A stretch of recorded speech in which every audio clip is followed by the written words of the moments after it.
anteriormente, entonces más o menos tengo que esperar que por ese dren salgan al día más o menos 1 litro de secreción pancreática.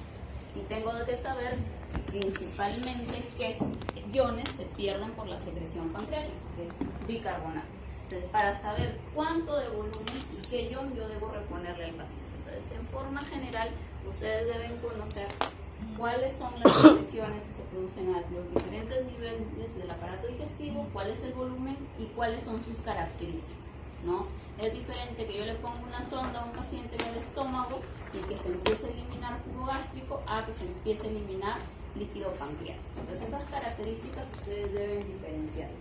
Otra secreción importante es la secreción de bilis. Ya vamos a ver que la secreción de bilis es fundamental para la absorción sobre todo de las grasas. Entonces, la secreción de bilis, si bien la bilis es una sustancia que la produce el hígado, vamos a tener ahí un intermediario que se va a encargar de almacenarlo, que es la vesícula biliar.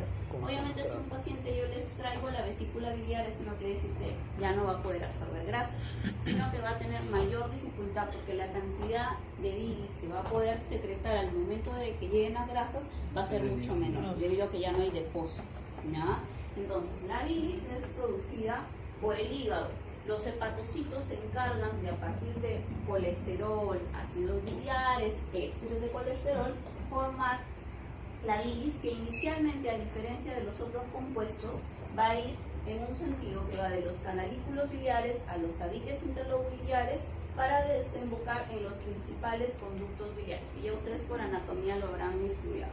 El hígado, que está formado por 2 lóbulos hepáticos, va a confluir ahí en 2 grandes conductos que son el hepático derecho e izquierdo, y esos confluyen en un solo conducto, que es el hepático común, y luego de ahí del hepático común voy a tener un conducto que se va a desviar hacia la vesícula biliar, que es el cisto, de tal manera que toda la bilis que se produce en el hígado y que converge este hepático común, luego pasa por el cístico de la vesícula y queda almacenada.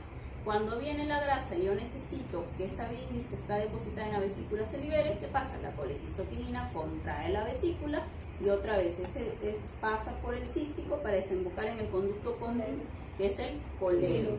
Finalmente, el coledo, pues, es el que va a desembocar en la segunda porción del duodeno junto con el conducto pancreático. Entonces, lo único que quiero que vean es cómo es la formación y cómo viaja la bilis desde el hepatocito hasta que llega a estos conductos biliares. Miren, normalmente existe en la arquitectura del hígado una estructura que se llama la triada portal. ¿Qué quiere decir la triada portal? Que junto con cada conducto biliar tengo una rama de la arteria hepática y una rama de la vena portohepática. Al centro de una estructura hexagonal va a estar la vena central, que esta vena central ya comunica ¿con quién? Con las venas suprahepáticas y con la vena cava, de tal manera que toda la sangre que viene de la circulación portal, que es la circulación que recoge la sangre de todo el intestino, del vaso y el hígado, tiene que ser distribuida al centro del lobulillo para luego ser llevada a la circulación general por las cavas. Sin embargo, este sentido de la circulación, que es desde la parte periférica al centro del lobulillo, no se da para la formación de la bilis. Aquí los hepatocitos forman en el centro la bilis y la bilis pasa de la parte centro-lobuliar a la parte periférica, a estos espacios que dividen lobulillo-lobulillo, que se llaman espacios interlobuliares, ¿ya? En cada punto del hexágono, por lo tanto, está esperando uno de estos conductos biliares que luego van a drenar en los conductos principales. Entonces, como verán, si bien la sangre fluye en este sentido, la bilis lo hace en el sentido contrario, del centro hacia la periferia, para luego desembocar en los grandes conductos. ¿Cuál es la importancia de la secreción hepática y de la vesícula? Bueno, los ácidos biliares que vienen a través de la sangre, que vamos a ver que son recaptados, son utilizados para permitir la digestión de las grasas, pero nunca son totalmente eliminados, sino siempre son recaptados, llegan al hígado a través de la circulación portal y ahí, con una serie de estímulos, se va a producir la secreción de la bilis. Esta bilis, como les dije, va a ser almacenada aquí en la vesícula, y la vesícula no solamente es el almacén, sino que cumple una función fundamental, que es concentrar la bilis. La bilis es una sustancia que cuando llega a la vesícula, por un mecanismo de absorción a través de la pared de la vesícula, va a perder agua y se va a concentrar. De tal manera que cuando la cantidad de sales biliares, sobre todo de ésteres de colesterol, es demasiada, incluso en algunas ocasiones esa concentración es tan máxima que se precipita. Y es ahí cuando se forman los famosos cálculos vesiculares. ¿Por qué? Porque la vesícula tiene esa función, concentrar. Y si tengo demasiado soluto, se puede incluso llegar a precipitar y se calcifica por un proceso que se llama agregación.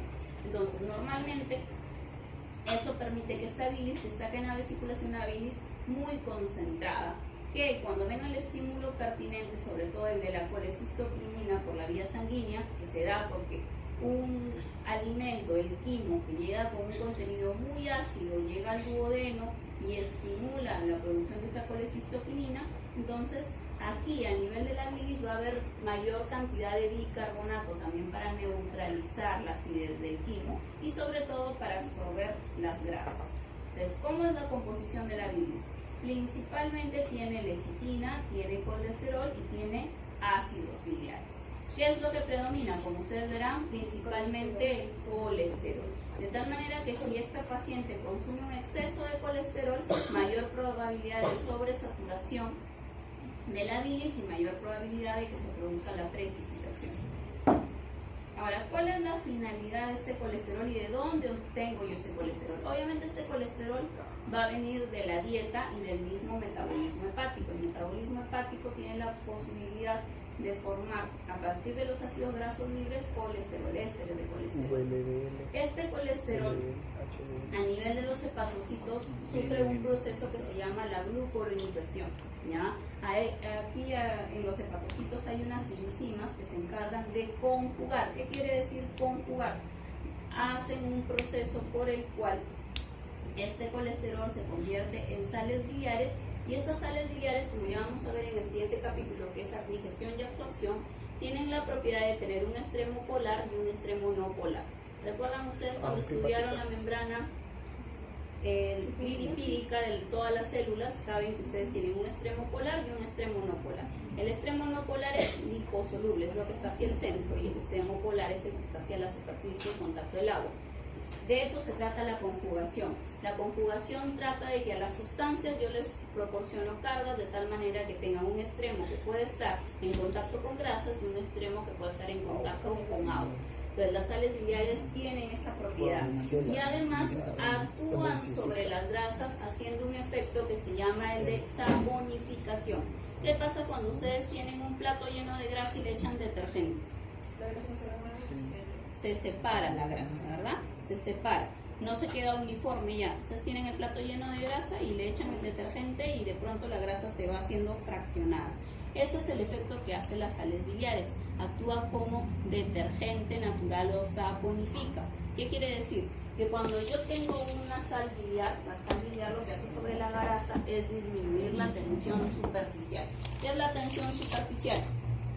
Toda estructura, las moléculas en superficie se mantienen unidas para mantener tensión. De tal manera que, por ejemplo, en este frasco de agua de su compañera, las moléculas que están justo en la línea superior son aquellas moléculas que están más pegaditas y unidas y haciendo fuerza para mantener la tensión. ¿Para qué? Para que el aire, que es la presión barométrica, no trate de deformar el líquido. Eso se llama tensión superficial. Eso es lo que cuando llueve permite que la gota caiga conforme. Todas las moléculas que están en superficie en la gota mantienen esta tensión. Igual es con las grasas. Las moléculas de grasa están en forma de grandes burbujas y cuando yo les agrego las sales biliares lo que están rompiendo es la tensión de superficie de las moléculas. Y entonces de esta manera se separan en moléculas cada vez más pequeñas y mientras más pequeña la molécula es mucho más fácil de digerir, de absorber. Entonces esa es la función de las sales biliares. Acción detergente o de saponificación para que nosotros ya tengamos finalmente monoglicéridos, ácidos grasos y colesterol. Entonces, como verán aquí, la mayoría de grasas que nosotros obtenemos de los alimentos están en forma de triglicéridos. También absorbemos fosfolípidos, también absorbemos ésteres de colesterol, pero la mayor fuente es triglicéridos. Entonces, las sales biliares se encargan de emulsificarlas para que la lipasa pueda trabajar mucho más fácilmente sobre ellas y dividirlas en ácidos grasos y en glicerol. Y es así que es mucho más fácil que los ácidos grasos y los monoglicéridos entren al enterocito y en el enterocito ya sean empaquetados para su transforme en forma de los famosos kilomicrones, ¿ya? Y eso es para la absorción de las grasas. Ahora, como les decía, si bien las sales biliares tienen esta función, también tienen la ventaja de que cada vez que se produce este proceso de reabsorción, las sales biliares nuevamente son recuperadas para repetir este ciclo cada vez que lleguen las grasas. O sea, las sales biliares no se van a eliminar completamente con las heces. Casi el 94% de las sales se reabsorbe y por la circulación portal nuevamente regresa al hígado para nuevamente formar bilis, ¿ya? ¿Cómo se hace esta reabsorción? Por difusión y por transporte activo. Y entonces se dice que toda molécula de sal biliar por lo menos se recicla 18 veces antes de ser eliminada finalmente por las heces, ¿ya? Hasta 18 veces ha sido reciclada. La secretina es una de las hormonas que, al igual que la colecistoquinina, al parecer también aumenta la secreción de bilis por el hígado. Si la colecistoquinina aumenta el vaciamiento vesicular, la secretina aumenta la producción hepática. Ahora, la circulación enterohepática.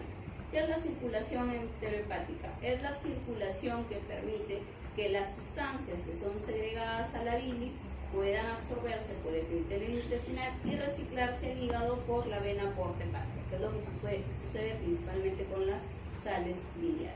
Ahora, ¿cuál es el mecanismo de la bilirrubina? Que esto es importante. Estamos diciendo de que las sales biliares, el 98% casi se recicla, pero hay una pequeña cantidad que se va a eliminar principalmente con las heces, pero también con la orina. Ustedes se han dado cuenta que la orina y las heces tienen coloración, y esa coloración está dada principalmente por los productos de la bilirrubina, que es un componente que está dentro de la bilis.